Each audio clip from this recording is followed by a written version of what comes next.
you talk. I like the way you speed down me on that phone. I like the next G when I hear that ringtone. I'm thinking everything, but it's not enough. Say what? If I wanna ride, if I'm in the mood and I need you right now. If you with your crew and I need you to bounce, then I need you kicking on another night. I can't. No, I never get this crazy. My reality's all good like that. All I'm really trying to say right now is oh, you came and rocked the boat, got me off the beat like shaking on the street like rock the boat, knock me off that way.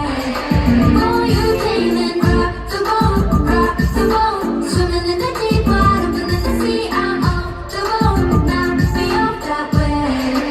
Oh, you came in hot, the way you got me hot, you turn it up a notch, spit up on the nuts, and I'm at the drop, the hot water stop, you got me sweating on people and I'm on top of that. Okay, we can take it two ways. You know what the meaning was, you need on top of blue waves. I had to look away, but it was too late. I drank the Kool-Aid. I really thought that it was Gucci, maybe it was too late. No, my mama would never let me. Hypothetically, I'm not already. All I'm really trying to say right now is oh, you came in rock the boat, caught me off the beat like shaking off the street like rock the boat, knock me off that way.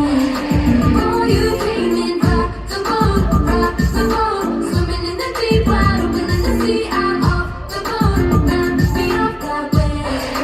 Oh, you came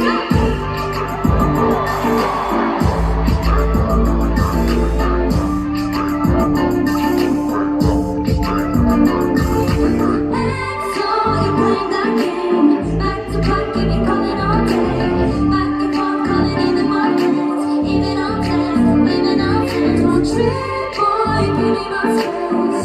Obsession was never my thing.